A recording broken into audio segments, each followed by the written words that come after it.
How can we ever continue living after the loss of a child or other loved one? Today, a look at the beautiful side of grief.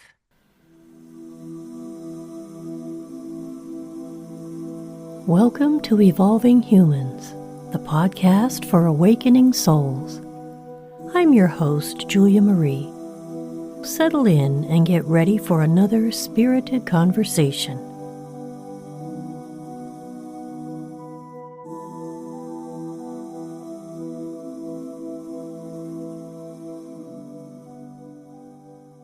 Helen Morris is a certified emotion code and body code practitioner based out of Rotorua, New Zealand.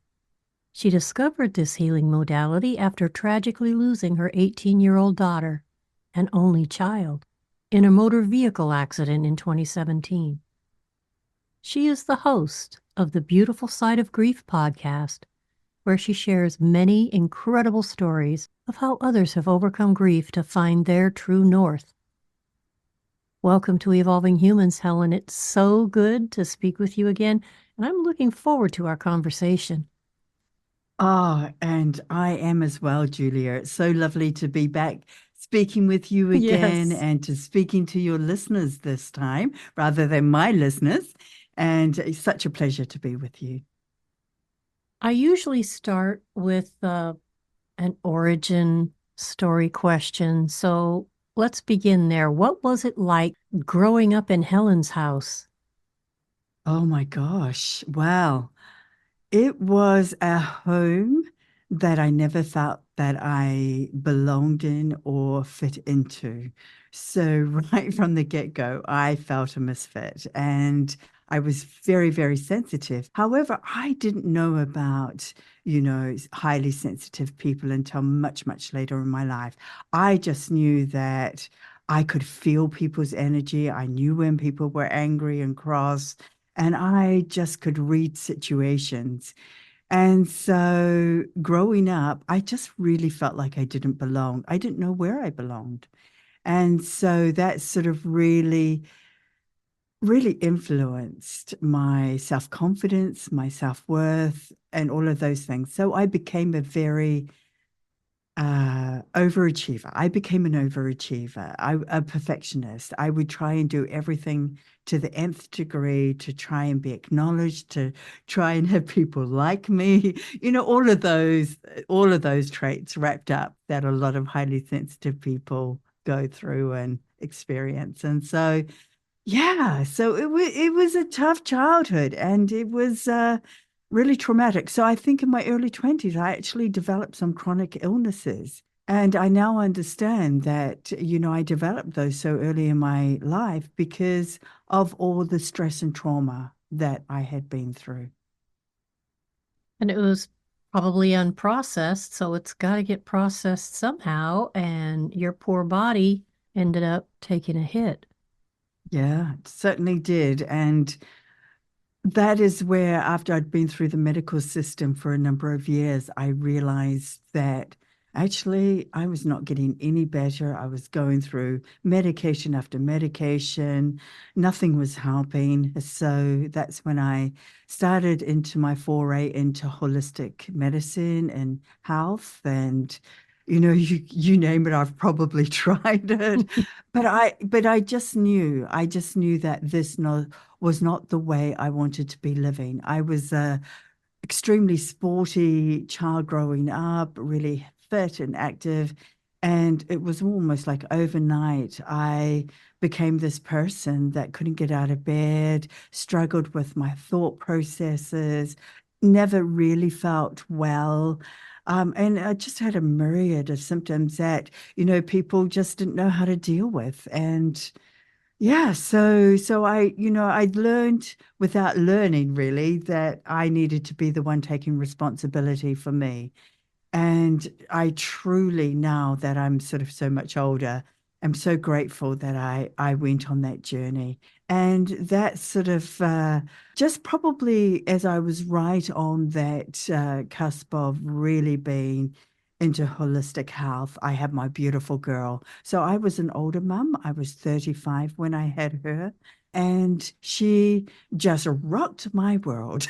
She came in with a bang. I wasn't expecting to fall pregnant, and I did. And then I had this dynamic, feisty, beautiful, larger than life, gorgeous girl.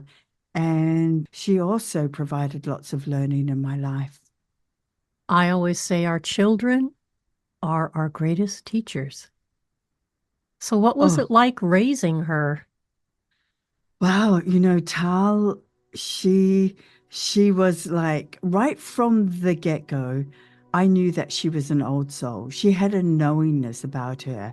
She was sitting upright at 2 weeks old without my hand on her back, and I was going, oops, where did you come from? And she just had this old soul in a young body. And I often had to remind her that I was actually the parent because, but actually, when I reflect back on what some of the, lessons she was teaching me, perhaps I should have let her be the parent. But she was a child that just was on the go nonstop. At 18 months, I spent a stint in hospital, and my sister didn't bring her up to visit me during that time. And I think that was really, really traumatic for her. She'd never been away from me. And so actually, it was a couple of weeks. So those couple of weeks, she really fretted, and she developed night terrors from that. And so she had night terrors from about 18 months through to 7.5. And oh gosh, they were challenges. And then at 3, we had just shifted across to Rotorua from Papamoa, and she developed Guillain-Barré syndrome. So she became paralyzed. So then we had to go through that whole process. And, by that stage, I was on my own raising her. So it was like challenging times, but I just trusted the process, and I just allowed this beautiful feisty girl just to be herself, and we grew together, and I did a lot of apologizing. I got a lot of parenting wrong, and all she wanted was me to be fair. And once I understood that, then we just developed this beautiful relationship. And that relationship grew, and I ended up having the most incredible teenage years with this gorgeous girl. What was your spiritual life at this time in your life? I had always been interested in spirituality, but I've been on the fringes of it. So I would occasionally go and see clairvoyants or mediums and try and get some direction in my life that seemed out of control, and just have some hope. And I believed. I wasn't religious, so my family actually sort of put the kibosh on that from a very early age, because my father's side of the family was Catholic. My mother's was Presbyterian. We were baptized Presbyterian. So my father, when my mother and father split up when I was 6, my father's side would not have anything to do with us. They wouldn't recognize us. And I thought, well, if that's what religion is all about, I'm not having a bar of it. And so I didn't. And so I considered myself an atheist, but I never really was. I always believed in something greater, that there was something more out there.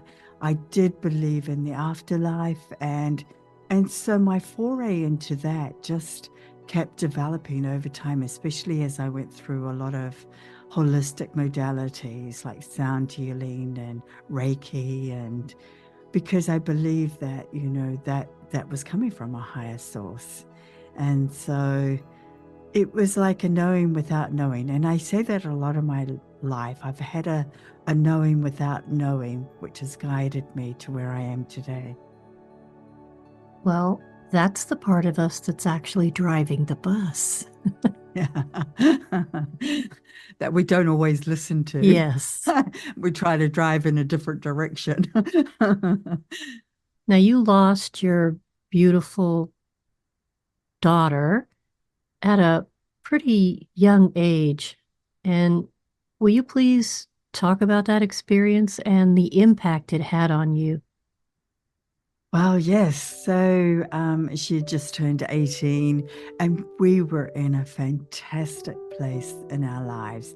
I was just in awe of this beautiful person that had taken on adulthood by the horns. You know, she was leading the way, she was taking responsibility for all aspects of her life. But she was a fun kid as well. So, you know, there was always lots of fun in there as well. And so I was enjoying not having to be her parent, where we could just really just enjoy each other. If she needed my opinion on something, she could ask for it. Otherwise, I was excited to see where her life was going because I thought it was going to go somewhere spectacular. And then bang, out of the blue, at eight, she was about just over 18 and a half. She had a car accident and was killed instantly. And wow, it was like my whole life blew wide open. But having said that, she came to me and let me know that she had had this accident. So just to give a bit of context around it, we had just shifted into a new home. There were so many coincidences and things leading up to it. So we'd only shifted in that weekend prior to her accident. We were supposed to shift the following weekend. And so she had just phoned me minutes prior to her accident to say, you know, like, hey, Mama, I'm just leaving Napier now. So I didn't even realize she was driving. But she said, you know, I'll meet up with you. Oh, no, I phoned her. Sorry, she didn't phone me. I phoned her. And because I was running late. So I wanted to know where to meet her for dinner. So she phoned me. Gosh. So I phoned her. Let's get the story straight. And we had this really brief but beautiful conversation. And she was so excited because she just set up her whole entire bedroom and it looked fantastic. So she said, go check it out. And, you know, I'll meet up with you soon. And then I knew when she didn't come home, I just had this overwhelming feeling that something was wrong.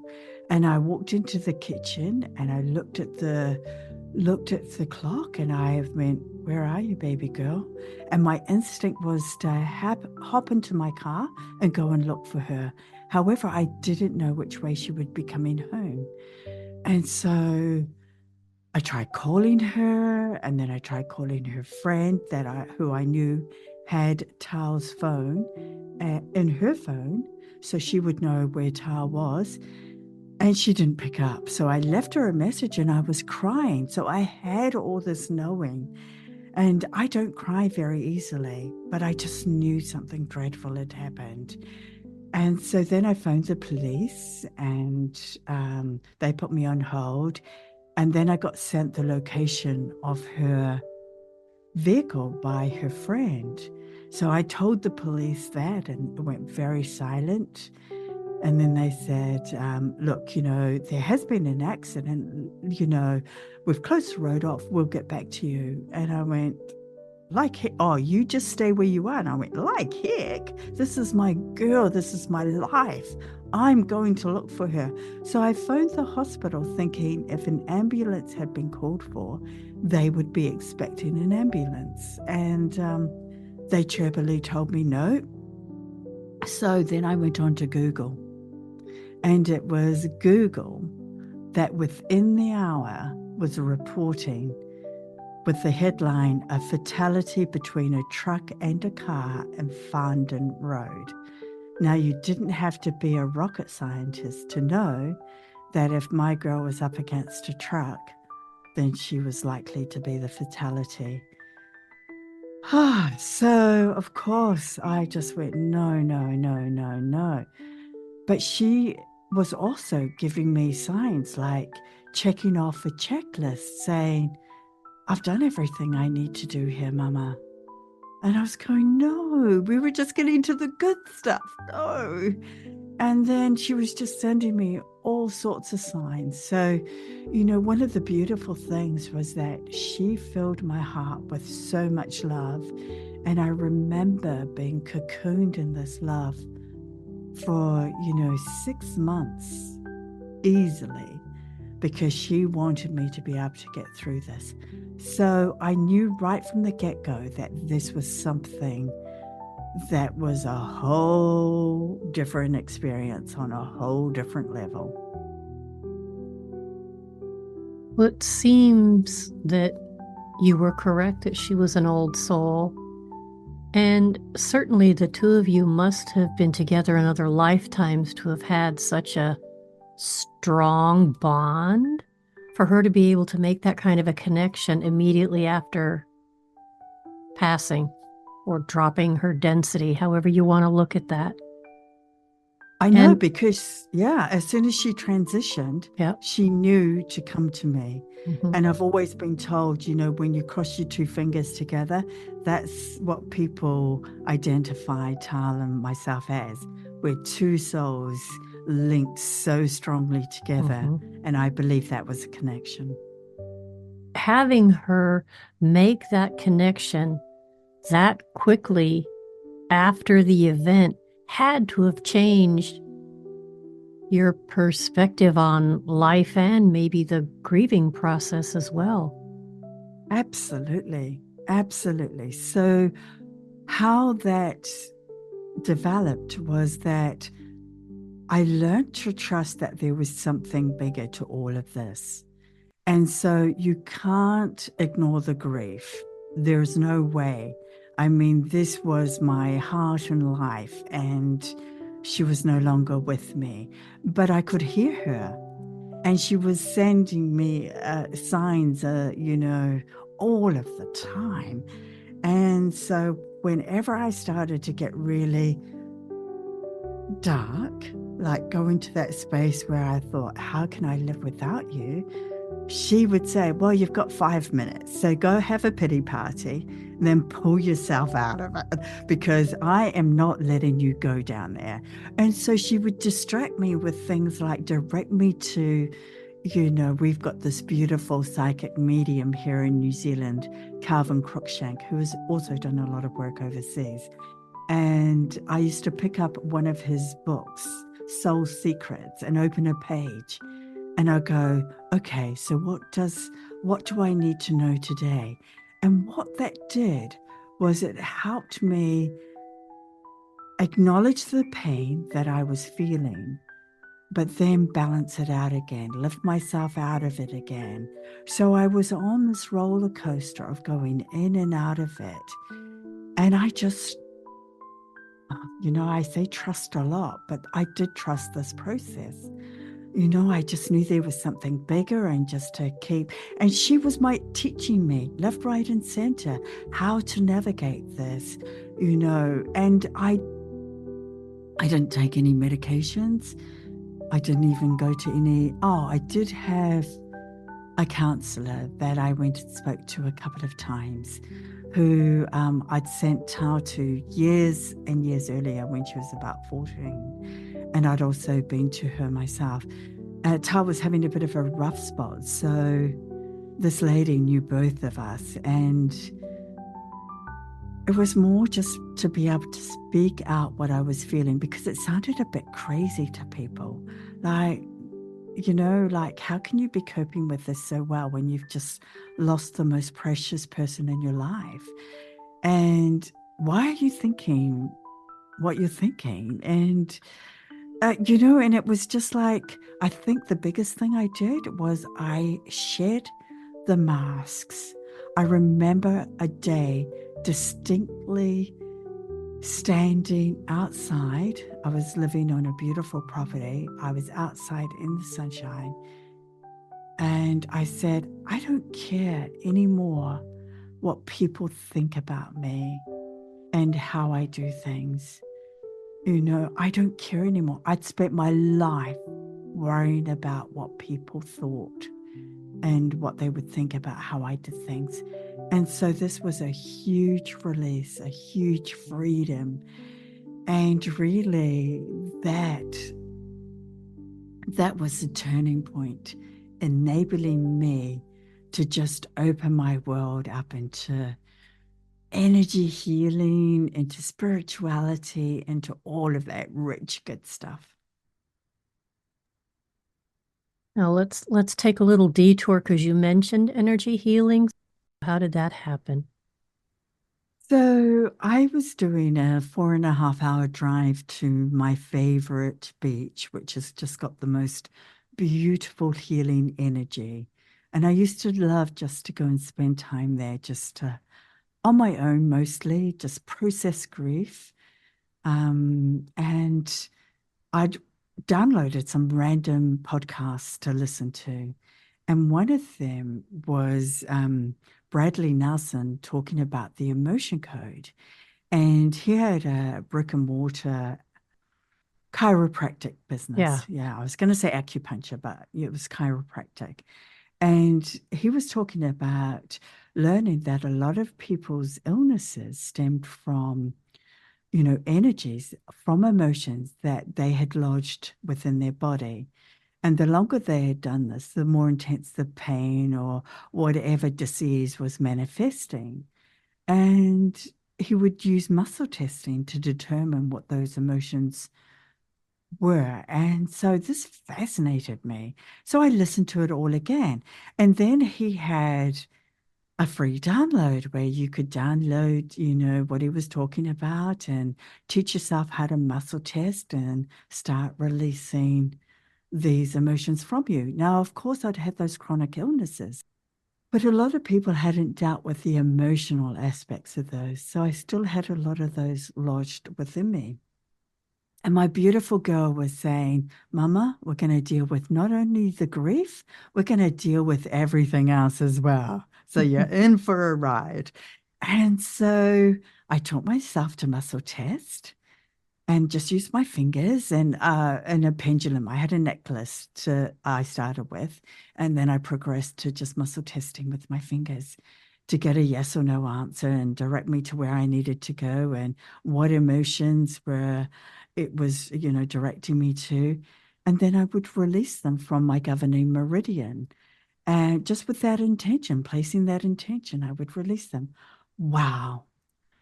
So after several days of doing this, I was walking on the beach and I honestly had never felt a sense of peace and calm and strength in my life ever before. Like I felt like a different person. And I suddenly understood what it meant to be peaceful and calm. I had been working in overdrive so much of my life. And I take myself out of fight and flight. And wow, it was just magical. So, of course, you get those wins and you just keep going. So I decided I wanted to know more about this. So I actually flew to Utah to a conference where Dr. Bradley Nelson was teaching people about not only the emotion code, but the body code as well, which then dealt with all the energetic bodies as well as all the different systems, the acupuncture system, various toxins within your body. And that just ramped it up a whole new level. So now I had all these beautiful energy tools at my disposal because I chose to become certified in both. And they were very life-changing, but not only in how they made me feel, but that knowledge that everything you experience, that you attach emotions to, that you don't process and deal with, get lodged within your body. And you just keep attracting more of that. Then once you release those, you're actually rebalancing and realigning your whole body yourself. So the healing is coming from within. And that is so powerful. Well, physician, heal thyself, doesn't it say somewhere? Yes, it Yeah, does indeed. we But are we our own read this doctor. stuff. Yeah, but we don't understand what that actually means.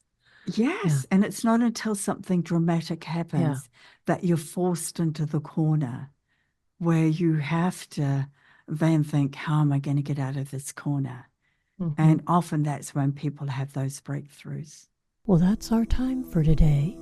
This was part 1 of my conversation with Helen Morris, host of the Beautiful Side of Grief podcast. Stay tuned next time for the rest of her story. Thank you for continuing to support this podcast with your downloads and subscriptions. If you benefited from this episode, please share the link with 2 other people so that together we can bring more light to this world.